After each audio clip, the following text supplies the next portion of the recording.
Je suis Juliette Dargan. Depuis toute petite, j'aime écrire des histoires originales. Je suis aussi musicienne et chanteuse.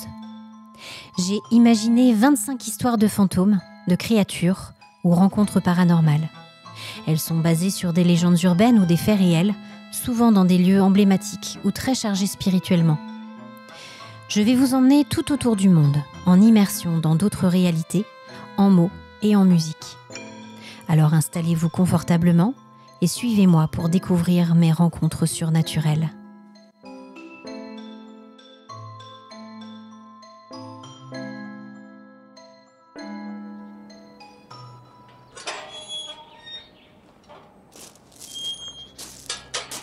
Bonjour mes amis, j'espère que vous allez bien.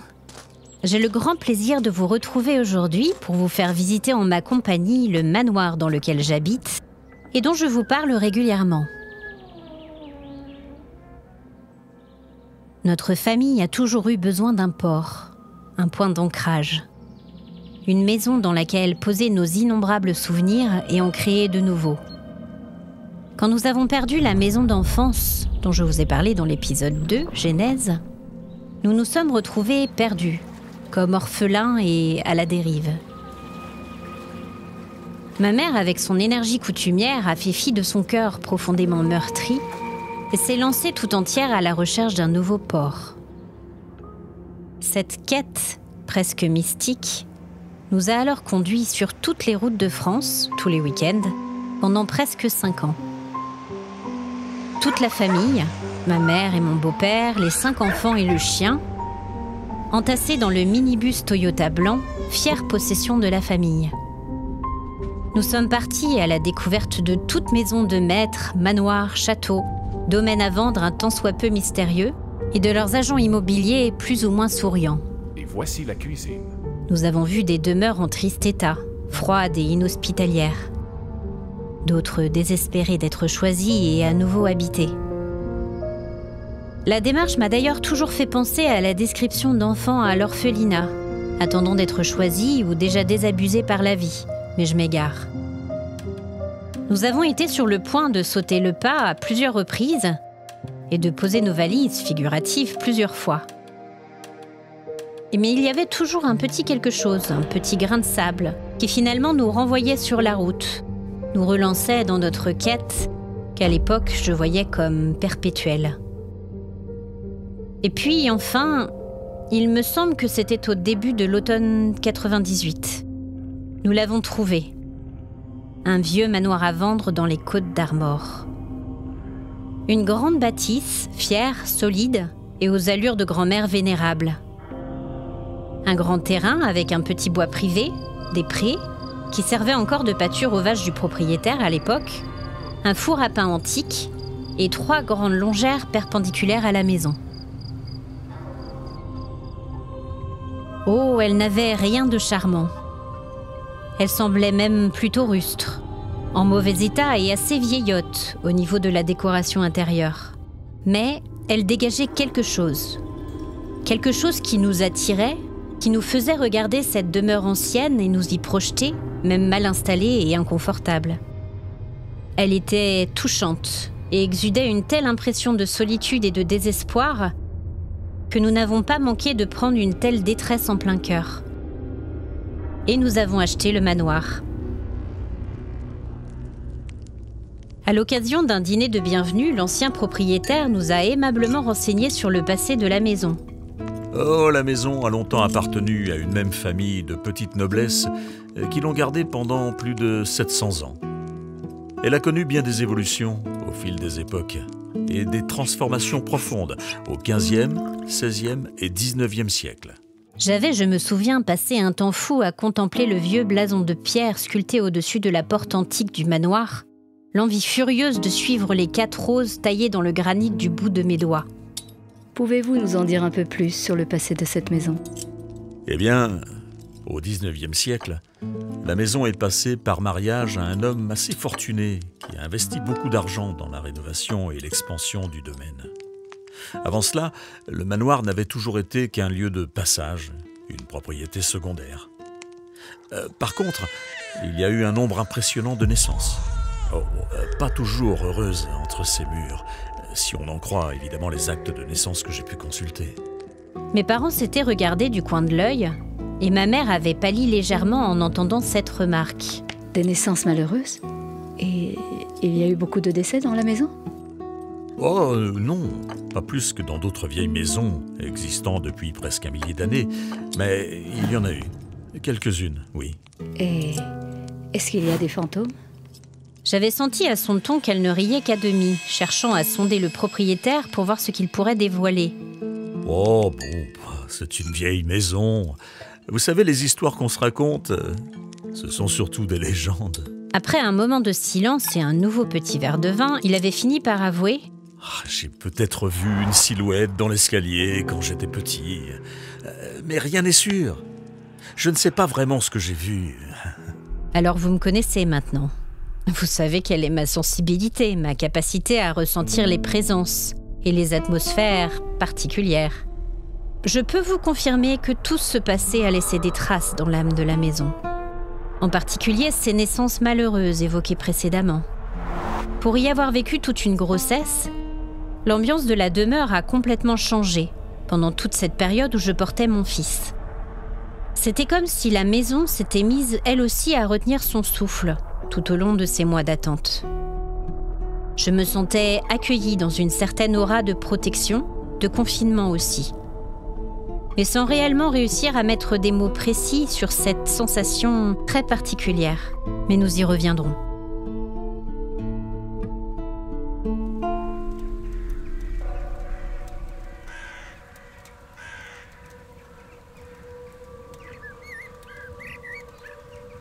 Je sais pas pourquoi je me sens déprimée comme ça. C'est peut-être ce brouillard et toute cette pluie. Parfois j'ai l'impression qu'il y a une certaine lourdeur dans les murs eux-mêmes. Comme si la maison exhalait un souffle froid en nous faisant ressentir tout le poids de sa solitude. C'est une chose aussi qui m'a frappée au fil du temps dans le manoir. L'atmosphère qu'il dégageait et qui pouvait changer du tout au tout en fonction du nombre de personnes qui l'abritaient. Je ne peux pas vraiment expliquer cette sensation, mais beaucoup de personnes qui ont séjourné par le passé nous ont tous fait remarquer la même chose. La maison semble sinistre quand on s'y trouve seul, et vibrer d'énergie et de bonheur pur dès qu'elle accueille du monde en ses murs. Et il est intéressant aussi de noter que les artistes, quelle que soit leur forme d'expression, semblent y trouver une aura particulièrement propice pour y nourrir leur créativité. Bref, c'est une vieille maison dont les particularités sont très attachantes. Et dans ses murs se lovent aussi d'autres entités. C'est d'ailleurs de notoriété publique. Une sorte de légende locale que nous avons découvert au fil de nos rencontres après notre installation. Voilà, vous voyez, il y a pas mal de maçonnerie à faire pour reprendre les vieux murs et les consolider. Vous pourrez m'envoyer un devis ? Oui, bien sûr. Mais dites, comment ça se passe dans la maison? Ma grand-mère y a habité, vous savez. Ah bon? Non, je ne savais pas. Ouais, c'était dans les années 20. Elle voyait des fantômes. Dans la maison? Ouais, elle en a parlé au début, et on a failli la faire enfermer, alors après, elle a plus jamais rien dit. Mais tout le monde le sait dans le coin. Le manoir, il est habité. Je me suis alors souvenu des propos de l'ancien propriétaire quand il nous avait dit avoir vu une silhouette dans l'escalier. En reparlant tranquillement avec lui quelques années après, il a précisé sa pensée. Oh, bien, oui, il y a des présences dans la maison, oui. Un jour, j'ai entendu des fillettes remonter l'escalier. J'ai clairement entendu leurs petites voix et leurs pas sautillant d'une marche à l'autre. Mais quand j'ai regardé, il n'y avait personne. Une autre fois, je me trouvais au jardin et, fatigué, j'ai levé les yeux vers le manoir pour me reposer 5 minutes. J'ai clairement vu une silhouette masculine monter les marches lentement. J'étais seul ce jour-là. Et évidemment, j'ai fouillé la maison, mais les pièces étaient vides.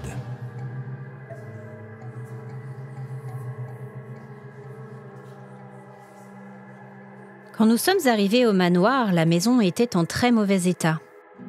Nous avons chacun choisi nos chambres. Enfin, dans mon cas, c'est plutôt la chambre qui m'a choisi, je crois. Dès que j'ai passé le pas de la porte, j'ai su que j'étais attendue et que j'y étais la bienvenue. J'ai aussitôt décrété que cette pièce serait la mienne, Et à ma grande joie, il n'y a pas eu de discussion. J'y ai passé de longs moments heureux. À lire, à écrire, même si je ne peux compter le nombre de nuits passées avec la lumière allumée, tant l'impression que quelqu'un se trouvait là, juste à côté de mon oreille, à m'observer, à me murmurer un message indistinct. Cela n'a jamais été une présence mauvaise, juste très insistante et inquiétante pour une adolescente seule dans l'obscurité. Je crois bien que c'est l'endroit dans lequel j'ai lu le plus de toute ma vie. Il fallait bien occuper toutes ces longues heures d'insomnie. Tu es passé dans la chambre cette nuit ? J'ai vu une silhouette féminine traverser la chambre à plusieurs reprises et disparaître près de la porte. Je me suis dit que peut-être tu n'as pas osé nous réveiller ? Oui, comme vous le voyez, je n'étais pas la seule à être sensible aux occupants de la maison, qui je pense sont assez curieux. Si vous passez nous voir un jour, vous aurez certainement de la visite la première nuit. Mais rien de méchant, hein ? Rien de sinistre. Juste une façon de vous saluer et de découvrir qui vous êtes. L'une des amies de ma mère, qu'elle voyait peu, était passée la voir un jour au manoir. On avait installé Catherine dans une chambre assez peu occupée et dans laquelle, à notre connaissance, il ne s'était encore jamais rien passé. Quand elle nous a rejoints au petit déjeuner, son teint pâle et les cercles sombres sous ses yeux nous ont raconté toute l'histoire. Je n'ai pas fermé l'œil de la nuit. J'ai eu l'impression qu'il y avait au moins une dizaine de personnes autour de mon lit. Vous auriez pu me dire que la maison était hantée. Je n'ai rien dit, mais j'ai compati en repensant à toutes mes propres nuits pendant lesquelles j'ai été visitée par des présences autour de moi.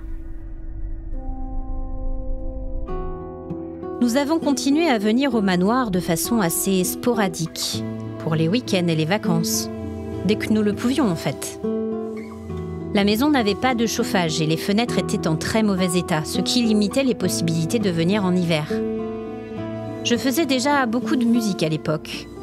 Je me souviens qu'un week-end, j'avais passé du temps à répéter un morceau piano-chant dans le grand salon délabré. Alors que j'étais pleinement concentrée sur la partition devant moi, j'ai ressenti une présence étrange dans mon dos et soudain j'ai été envahie par l'image d'une femme d'un certain âge, assez ronde, vêtue d'un tablier, ses vêtements établissant clairement sa condition de domestique dans une époque révolue. Cette entité adorait la musique, visiblement. Je me souviens que ma mère a souri quand je lui ai parlé de ce que j'avais vu et ressenti. Elle était presque fière d'avoir une présence mélomane dans la maison. Un fait assez étrange est venu plus tard corroborer ce souvenir qui m'a marqué. Ma cousine de 2 ans, ma cadette, jouait beaucoup de violon quand elle était plus jeune. Et elle était passée au manoir avec ses parents et s'était isolée pour répéter ses gammes et un morceau particulièrement difficile qui lui donnait du fil à retordre et qu'elle voulait présenter pour son audition au conservatoire. Elle est naturellement allée s'installer au salon pour travailler son instrument et nous l'avions laissée en paix. Je dois dire que cette pièce a toujours été un aimant à musicien.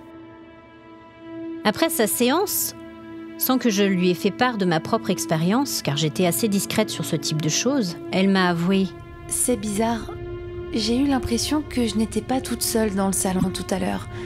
C'est comme si on m'observait. Comme s'il y avait quelqu'un avec moi, qui m'écoutait et qui appréciait visiblement ma musique. » Tu t'es sentie menacée ? Ah non, c'était très pacifique, très bienveillant. Est-ce que tu as vu quelque chose ? Non, mais au fond de moi, je sais que c'était une présence féminine. Une présence féminine et très mélomane.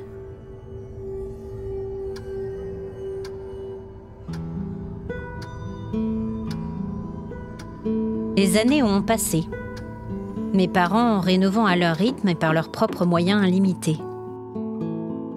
Mon beau-père est mort en 2009, plongeant ma mère dans une dépression assez profonde. Je me souviens que nous sommes retournés au manoir un mois après l'enterrement. C'était le mois de juillet et il ne cessait de pleuvoir. Ma mère était triste, sombre et triste. Nous étions venus passer le week-end avec elle au manoir, le clan en resserrant ses liens autour du roc vacillant. Vers 3h du matin, j'ai été réveillée en sursaut par des bruits de pas devant ma porte. Il me semblait entendre des craquements, des chuchotements, des frottements lents. cela faisait un bruit très distinct.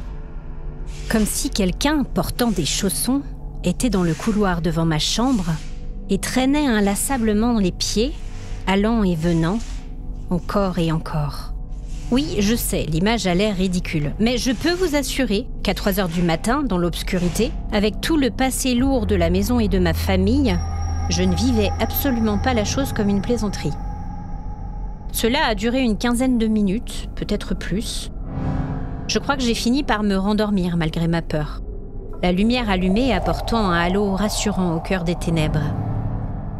Au matin, comme d'habitude, j'étais incapable de garder cela pour moi, et j'ai été stupéfaite. Nous étions 5 dans la maison, et nous avons confronté nos témoignages. Nous nous sommes aperçus que nous avons tous vécu la même chose aux 4 coins de la maison, exactement au même moment. La maison était très grande, et mon frère, qui avait 15 ans à l'époque, et un cartésien convaincu, dormait dans une aile différente, et très isolée de là où nous nous trouvions, répartis sur plusieurs étages. Il avait lui aussi été témoin du bruit comme nous tous. Peut-être que le désespoir de ma mère a éveillé quelque chose cette nuit-là. Par la suite, je suis venue moins souvent, pas par choix, mais parce que j'ai connu pas mal de bouleversements dans ma vie à ce moment-là. Un divorce, une nouvelle rencontre, un changement de boulot, un nouveau projet musical très prenant. Certes, je ne fais jamais rien à moitié. Mais la loi des séries est encore intervenue pour visiblement faire coïncider le plus de bouleversements possible sur un laps de temps très court. J'étais donc pleinement occupée à reconstruire ma vie, qui s'était quelque peu effondrée, et je disposais de moins de temps pour revenir au manoir. Ma mère, pendant cette période, s'était repliée sur elle-même et passait la moitié de l'année pratiquement seule avec son chien. Quelques amis de passage venaient la visiter, mais dans l'ensemble, elle restait solitaire dans la demeure. Maman, tu ne te sens pas toute seule dans cette grande maison ? Si, bien sûr, mais tu me connais. Je ne suis pas faite pour les petits espaces sans âme. Je ne pourrai jamais vivre en appartement. Je suis bien. J'ai mes livres et j'ai mon chien. Mais tu n'as pas peur ? La maison est assez habitée ? Oui, c'est vrai. Mais quand je leur demande de me laisser tranquille, généralement ils m'obéissent. Il n'y a rien de méchant. La maison est vieille et elle comporte des présences, c'est certain. L'autre nuit, par exemple, j'étais dans mon lit. Je lisais, il devait être assez tard. Le feu était presque éteint, mais la lune était pleine et teintait la pièce de sa lumière pâle. Tout d'un coup, j'ai entendu des pas dans la pièce, juste au-dessus de ma tête. C'était la chambre dans laquelle Catherine avait si mal dormi. Ça a marché pendant un long moment, allant et venant au-dessus de ma tête. Et ma radio qui était à côté de mon lit s'est mise en marche toute seule.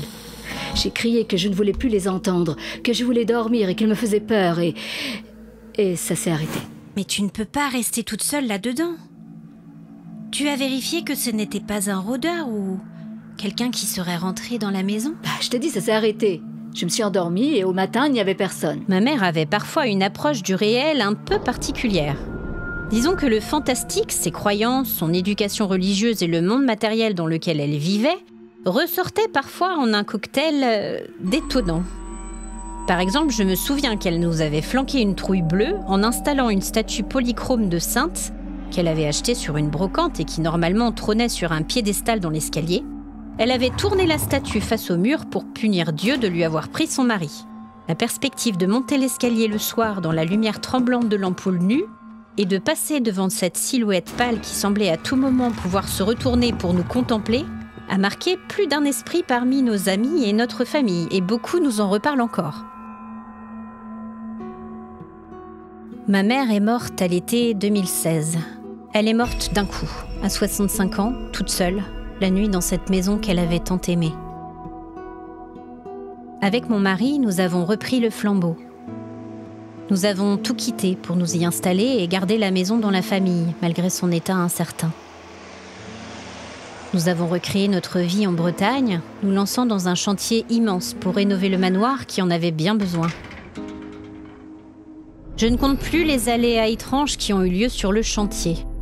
Un outil posé à un endroit à un instant ne s'y trouvait plus la minute suivante. Coïncidence, vous allez me dire, oubli, manque de concentration. Oui, peut-être la première fois. Mais quand la chose vous arrive à 10 ou 20 reprises, vous finissez par vous y habituer. Je ne compte pas non plus les écrous, boulons, vis parfaitement serrés qui se dévissent seuls à de nombreuses reprises et toujours sur les mêmes zones, la cave, les couloirs et le salon. L'une des personnes qui travaillait sur le chantier nous a fait part d'un phénomène étrange qu'il a vécu un jour. C'était une zone du manoir qui avait été laissée à l'abandon depuis au moins 200 ans. Un grenier dans lequel personne n'avait pénétré car très dangereux. Nous avions rénové toute la zone pour en faire une chambre et il se trouvait seul au moment où cela s'est passé. J'étais en train de travailler dans la nouvelle pièce quand j'ai vu un papier, un morceau du plan du meuble que j'étais en train de monter, flotter dans l'air autour de moi. Je l'ai suivi des yeux, son chemin lancinant dans l'air et il a fini par se poser tout doucement à côté de moi. Comme en plus, je venais de perdre 2 fois de suite mon marteau pour le retrouver à l'autre bout de la pièce, si ça ne t'embête pas, je préfère bosser ailleurs que là-haut, ok ? Et puis, comme je vous le disais tout à l'heure, je suis tombée enceinte en 2018. L'atmosphère de la maison a complètement changé, pour devenir particulièrement protectrice, surtout autour de moi. Après la naissance, cela s'est encore plus renforcé, mais en se focalisant autour de mon fils. À l'époque, nous n'occupions plus mon ancienne chambre, mais une autre située plus à l'avant du manoir. La maison était ancienne, il fallait sortir de la chambre pour aller jusqu'à la petite salle de bain tout au bout du couloir. En revenant à la chambre en plein milieu de la nuit, j'essayais de faire le moins de bruit possible. Mon mari venait de rendormir notre fils et de le déposer tout doucement dans son berceau au moment où j'entrais dans la pièce. Une voix a chuchoté tout près du lit du bébé. Nous nous sommes regardés tous les deux un peu surpris et inquiets, mais il n'y avait personne d'autre que nous, et nous n'avions ni l'un ni l'autre fait le moindre bruit. Quelque temps plus tard, mon oncle et ma tante, qui avaient déjà séjourné au manoir et avaient vécu une expérience particulière de caresses fantomatiques dans les cheveux en pleine nuit, étaient venus nous rendre visite. La soirée s'éternisant, et la maison étant si vaste qu'il n'était tout simplement pas possible d'utiliser un babyphone, mon mari était monté coucher notre fils et était resté avec lui pour bouquiner tranquillement à ses côtés. Je suis montée sur les coups d'1h du matin, suivie dans les escaliers par mon oncle et ma tante. En montant les marches, et non loin du couloir qui menait à notre chambre, nous avons ri, mon oncle et moi, en partageant une dernière plaisanterie. Tu me diras si vous avez eu à nouveau de la visite demain matin ? Arrête, tu vas nous attirer la poisse. Avec notre chance, tous les fantômes du manoir vont se donner rendez-vous dans notre chambre. Vous avez entendu ça ? Oh, on a dû faire un peu trop de bruit pour le petit. Je suis désolé. Allez, bonne nuit. Je suis restée là un certain temps, les sourcils froncés. Cette voix avait résonné dans toute la cage d'escalier et m'avait semblé très féminine. Ce n'était absolument pas la voix de mon mari. Quand je suis rentrée dans notre chambre, il était d'ailleurs déjà endormi profondément. Le message m'a semblé très clair et confirmait ce que nous avions déjà entendu dans la chambre. Une des entités était clairement très protectrice avec notre fils. En faisant des recherches, car vous le savez, je suis passionnée d'histoire, j'ai découvert que notre chambre a été occupée au XIXe siècle par une femme restée célibataire et sans enfant. Depuis que je suis arrivée dans la maison et en vieillissant, je me trouve de plus en plus sensible à toutes ces énergies qui m'entourent. J'ai par exemple des images très nettes qui me viennent, comme l'image de la servante dont je vous avais parlé plus tôt, qui m'avait accompagnée le temps d'un morceau de musique dans le grand salon. En passant dans le couloir une nuit d'hiver, j'ai aussi traversé l'image d'un homme du XVIIe siècle, avec des cheveux noirs et longs, portant un habit fatigué. Dans mon bureau, au rez-de-chaussée, nous avons ouvert une vieille porte condamnée. Et j'ai eu soudain une vision fugace de la pièce, il y a plusieurs siècles. C'était à l'époque une cuisine pleine de vie et de passages. Des personnes affairées allant et venant et de la vapeur s'échappant d'un chaudron posé sur le feu dans la cheminée. Nous avons découvert plus tard des éléments confirmant ce que j'avais ressenti plus tôt.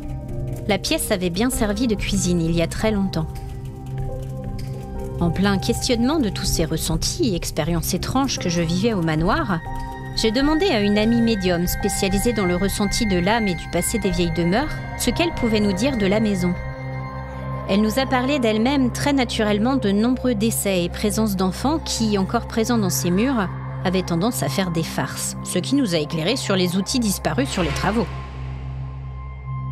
Elle nous a aussi rassurés en nous indiquant qu'elle ne ressentait aucune présence négative dans cette maison au passé chargée, certes, mais très bienveillante.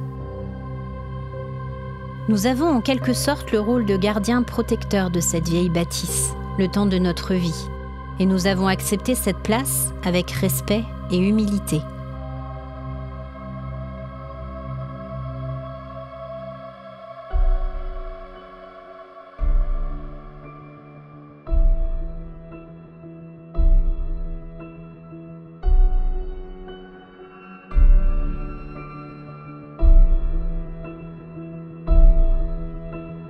Things we lost to the flame,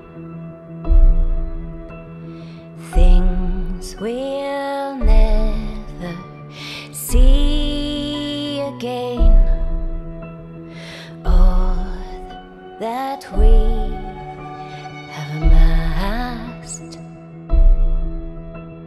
seeds before us, but shattered into dust. These are the things we lost, the things we lost in the fire, fire, fire. These are the things we lost, the things we lost in the fire, fire, fire. We sat and made a list of all the things that we have, down the backs of tabletops, ticket stubs and your diaries. I read them all one day when loneliness came and you were away. Oh, they told me nothing new, but I read the words you used. These are the things we lost, the things we lost in the fire, fire, fire. These are the things we lost, the things we lost in the fire, fire, fire.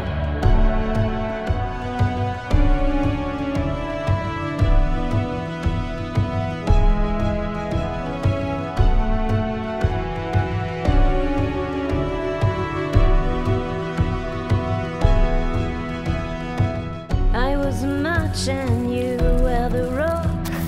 Maybe we started this fire. We sat apart and watched all we had burn on the pyre. You said we were born with nothing and we sure as hell have nothing now. You said we were born with nothing and we sure as hell have nothing now. These are the things we lost, the things we lost in the fire, fire, fire. These are the things we lost, the things we lost in the fire, fire, fire. Do you understand that we will never be the same again? Do you understand that we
adore.